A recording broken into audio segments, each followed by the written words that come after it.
Some of you may have seen it already, but I have a video that's been around on the internet for a while. Something early I made. That's right, the Slapstick. The favorite classic comedy prop from the vaudeville days. So for those of you who haven't seen it, let's watch the video now.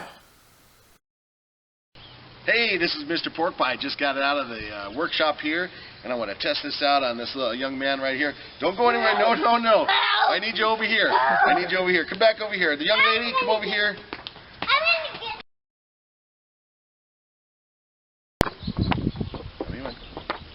Turn it on.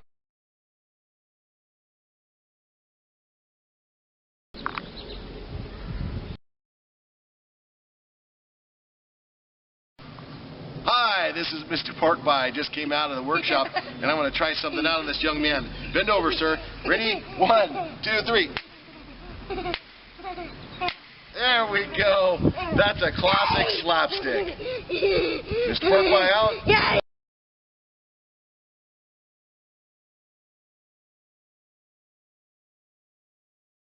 Hi, this is Mr. Pork Pie. I just got out of the workshop. I'm here with this young man, and I want to test this out. Bend over, sir, right there like that. Ready? 1, 2, 3. There we go. That's a classic slapstick.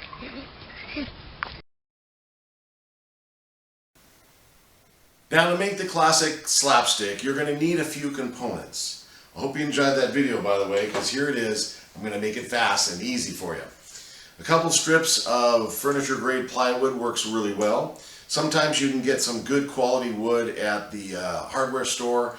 Ask them for some help. They'll give you an idea. Something that's not going to shatter when you start smacking it together like that. You're also going to need some sort of dowel, and you can also use a wooden spoon or a wooden fork. I use those as dowels as well. You're going to need a spring hinge, and of course the most important thing, safety glasses, because you're going to be banging around and stuff. So here's how it works. I'm going to show you on the actual slapstick itself. Now you've got two pieces of wood, as I mentioned. One is cut about a quarter or a third up from one end. Now what you want to do before you take the raw material and cut it together and then cut that, here's a tip. Cut one piece first in that spot, then match it up at the end, and then cut the other to length. I did it the other way early on, and they matched from end to end, but there was a big gap right here. You don't want a gap. You want to have it flush. So what you're going to do is you're going to clip those two pieces together. Don't worry about this part, this end here. Clip these two pieces together. Drill through about 3 times the same diameter as your dowel material.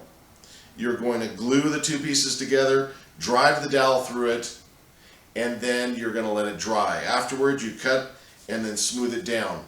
You might want to wrap it with tape afterwards, what have you, or upholster this end here, but that's getting ahead of ourselves. The next part here, you want to have this little piece here, the loose piece, have it flush with the handle piece. Then you're going to screw in the spring on the spring hinge on one side. What you might want to do is, if you'll notice the screws kind of peek out a little bit there, you might want to screw through first, make sure it's on there right, and then file it down. You can just take a hand file and do that. But what your ultimate goal is to have it so that it looks flush here, and then it opens up like this. So when you are moving it, I'm going to do it backwards. You're doing that. It's smacking on the back. Okay? This is what it looks like forward. You do that, and then you stop short. As you saw in the video, if you need to check it out again. But basically all you're doing is doing that. Okay? Again, if you want to have this padded here so it looks like you've got some sort of padding, go for it. But other than that, here's your classic slapstick. If you have any questions, of course, go to DIY Magic and ask away. But there it is, the classic slapstick.